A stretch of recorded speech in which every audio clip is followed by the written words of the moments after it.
Shit. If I look tired, it's because I just woke up. But, you know, this is when the energy's here, so I want to make this video.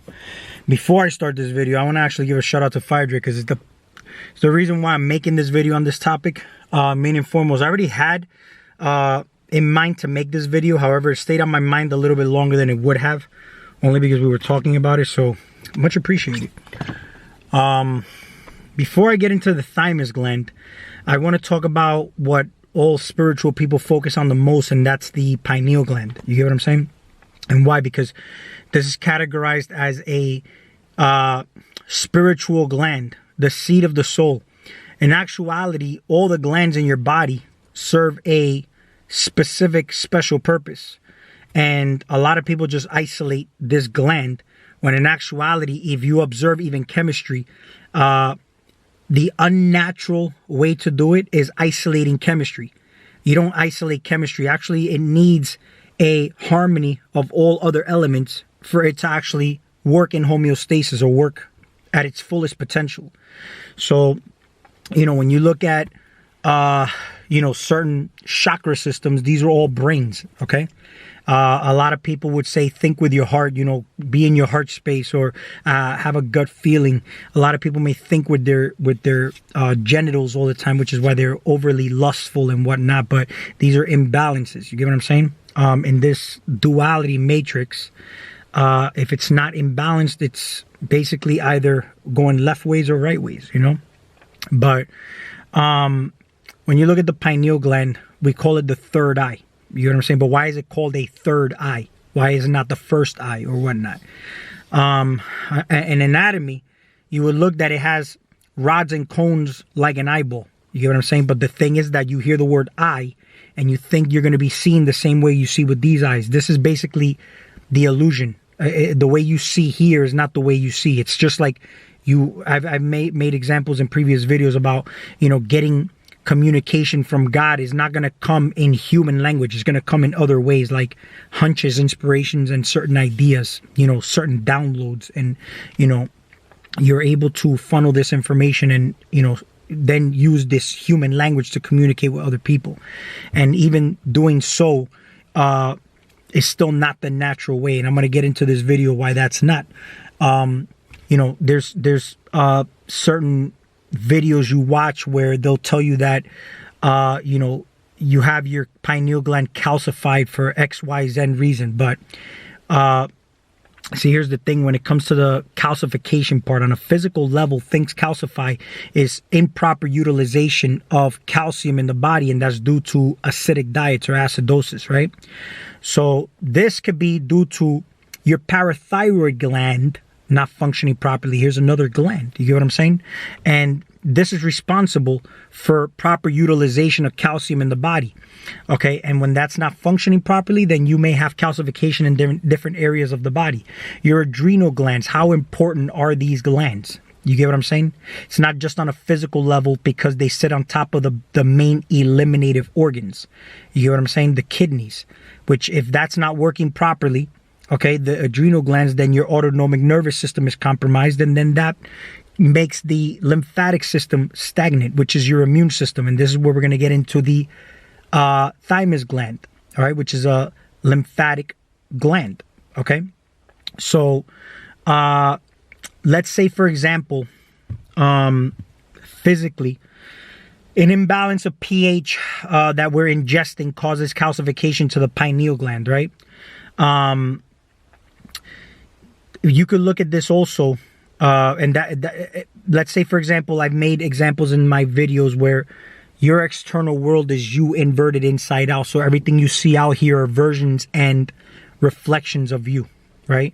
The moment that you live your reality disconnected from who you really are is the reason why you may have inflammatory responses to things outside of you, not knowing that you created everything outside of you. So if you created all these things outside of you and you're having inflammatory responses toward that, you're having inflammatory responses towards something within you, which is basically you consenting unknowingly to inflammation happening in the body. This is what we call dis-ease, right? Because you're having an inflammatory response outside of you it's consenting to you developing a symptom of dis-ease within you, because there's no such thing as disease. There's only symptoms of it. And we call it different names, different deities or entities in the body that may arise. And it's all a cause of something. What are you doing when you're pointing the finger, or, you're demonizing something outside of you and you have an inflammatory response? That means you're holding on to something, right? So if your eliminative organs are not able to eliminate waste, what do you think happens in the body? Right? It's the same thing. So when you live your life outside of you, holding on to philosophies, ideas, grudges, jealousy, anger, or even you may be holding on to somebody because you love them so much. This is all stagnation, right? It's something that you're consenting to, holding on to something in the body.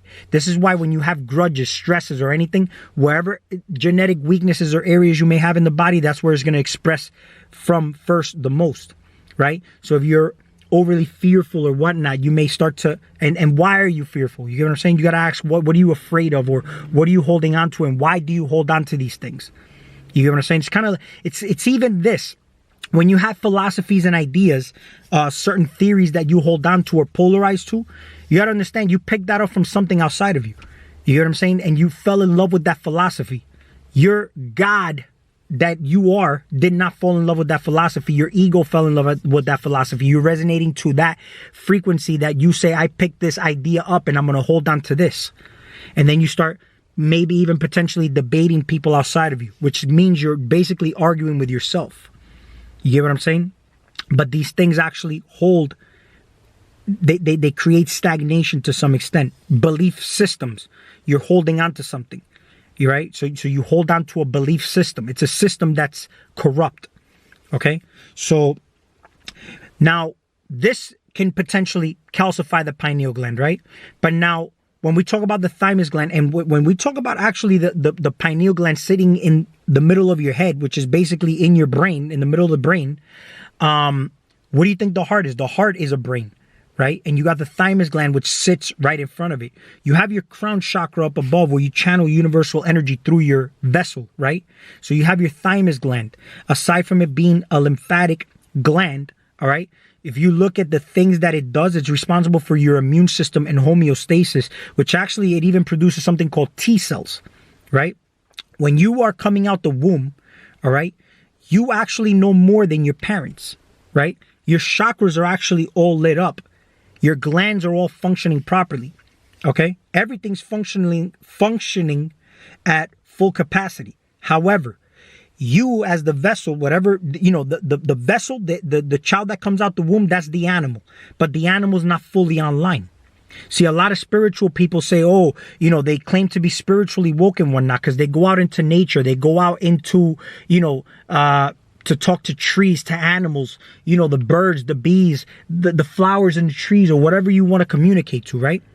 And what are you communicating to, though? Are you communicating to the physical aspect of what you think you're communicating to, or are you communicating to the God in that structure or thought form that you're observing in nature or in your physical reality? You get what I'm saying? But how many people have tried to actually do that with a child coming out the womb? See, that child, the moment you start indoctrinating that child on Jesus, Santa Claus, the Easter Bunny, religion, philosophies, theories, and all that, the child comes out knowing that you're full of shit. However, it can't let you know that because the body is not physically online or mature enough to be able to express it. So the thymus gland is actually fully formed when you're a child. It's actually larger. And it's fully formed up until you're a teenager. However, as you get older, the God in that child starts to fall asleep. Your body comes more online.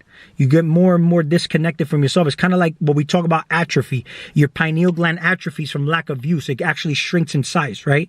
So the thymus gland, us being unaware as parents, we don't know that we can actually have a certain level of communication with that child. But are you talking to the child, the body that you observe, or are you talking to the God in that child? You get what I'm saying? That's what you have to actually come to realize first and foremost. You get what I'm saying? We try to do these things with everything outside of you, but the child is actually a direct reflection or a version of you because it came from you. It's a piece of your DNA. You know what I'm saying? That came out, and you're actually able to have a deeper communication than you would with anything outside of you that's involving you going out into nature. You get what I'm saying? So the more you tell your child Santa Claus, the Easter Bunny, Jesus, all this, the child knows you're full of shit, but it has to go through the motions. You know what I'm saying? And then eventually, when they get older, this gland starts to atrophy, right? It starts to get smaller and smaller up until the teenage years. And that's because the God in them fell asleep. You get what I'm saying? When you observe everything outside of you, people, places, and things, right? It's like you start to question, do you give life to these things? You get what I'm saying? The people outside of you, you're observing a body outside of you, but who are you actually talking to? You get what I'm saying? I'll give you an example. You can go out and say, I go out in my garden, right? Because this is the thing, though.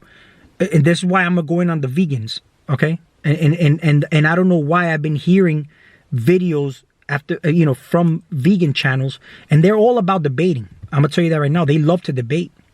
Now, here's the thing. If I go out in my garden, right, I'm a higher evolutionary species than an actual animal, right? Let's say a cow, a pig, chickens, or whatever it may be.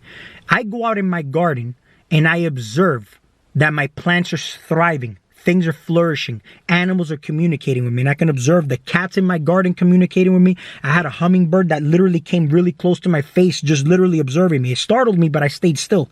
And then it flew away. I've got certain bees that actually get attracted to me, literally hover, and because I don't know what they're doing, but they're actually like if they were doing facial recognition, and then they fly away. It's kind of like they know that I am the god of that garden. So they acknowledge me as the authority figure in that garden. The plants thrive, but why are they thriving, right? Is it because of the care that I'm giving them? Because there's people who could give textbook care to plants and they'll still kill the plant.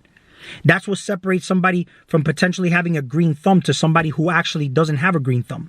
They can be as knowledgeable as possible. You can have a stupid gardener, not know what the fuck they're doing. The plants will still thrive, and that's because they have a green thumb. But what is that? It's a frequency. It's a vibration, right? It's something that you're doing with a passion and a love and a harmonious chemistry in the body, and you're in tune with the things outside of you. So these things tend to flourish outside of you. Let's look at it from a financial standpoint. You can have money, right? You go out into the business world and money just somehow gets attracted to you. You meet the right relationships, the right people. Why? It's life force energy. It's a frequency. It's your energy is bigger. It's higher. And this is a spiritual energy. It's not just a physical energy. You get what I'm saying? Now, if I go out in the business world, I have a green thumb because I count money like this, right? So if I go out in my garden, I have a green thumb because of my frequency and energy.